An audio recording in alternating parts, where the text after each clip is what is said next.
नागपुरात अपघाताचं सत्र थांबण्याचं नाव घेत नाही। आपण बघू शकतो या ठिकाणी कोराडी पोलीस स्टेशन हद्दीमध्ये महादुला परिसरामध्ये एक अपघात झाला आणि या अपघातामध्ये 2 विद्यार्थ्यांचा मृत्यू झालेला आहे तर 3 विद्यार्थी जखमी झालेले आहे।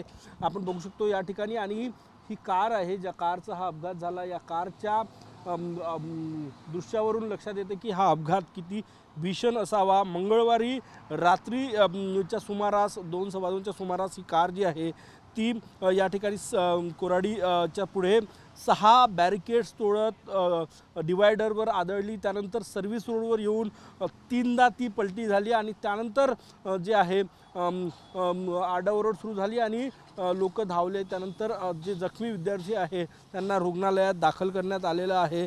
या अपघातामध्ये 2 विद्यार्थ्यांचा जागीच मृत्यू झाल्याची माहिती जी आहे ती मिळते आहे।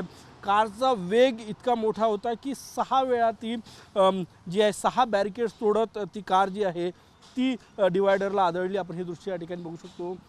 स्विफ्ट गाडी आहे आणि ही गाडी समोरून आणि मागून अगदी चपका झालेली आहे। त्या गाडीच्या त्याच्यावरून लक्षात येते की तो अपघात किती भीषण असावा। कोराडी पोलीस या संपूर्ण घटनेची चौकशी जी आहे ती या ठिकाणी करतात। नागपुरात गेल्या काही दिवसात मोठ्या प्रमाणात अपघाताचं सत्र जे आहे ते या ठिकाणी सुरू आहे आणि कोराडी परिसरातील या अपघातामध्ये 2 विद्यार्थ्यांचा मृत्यू झालेला आहे। कॅमेरामॅन साईसह गजानन माटे, TV9 मराठी, नागपूर।